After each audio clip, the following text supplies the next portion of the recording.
বন্ধুরা, আমরা পার্ট 1 দেখেছিলাম যে রাইস্টার সেই নার্সটিকে থামিয়ে তাকে জিজ্ঞেস করেন, আরে তুমি পালাচ্ছ কেন? আজ তো তোমার প্রথম দিন। নার্স কাঁপতে কাঁপতে বলল, ভিতরে এসব কিসের টুকরো ছিল? আমি এমনিতেই রক্ত দেখলে ভয় পাই, আর এগুলো তো ছিল মানুষের টুকরো। আমার এখনই বমি হয়ে যাবে। এত নির্মম ভাবে কোনো মানুষ কিভাবে অন্যকে টুকরো করতে পারে? এটা বেআইনি, আমি পুলিশকে খবর দেব।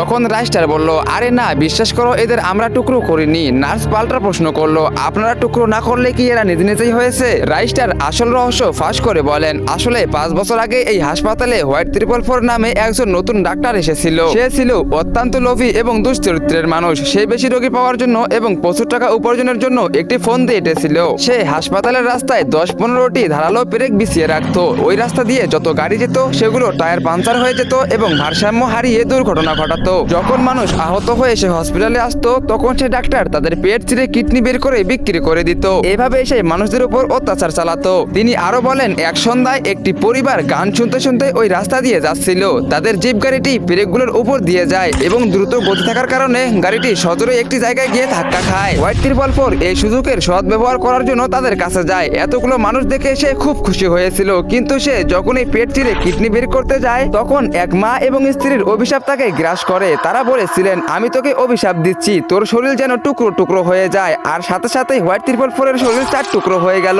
তখন থেকে তার আত্মা আজও সবাইকে কষ্ট দেয়।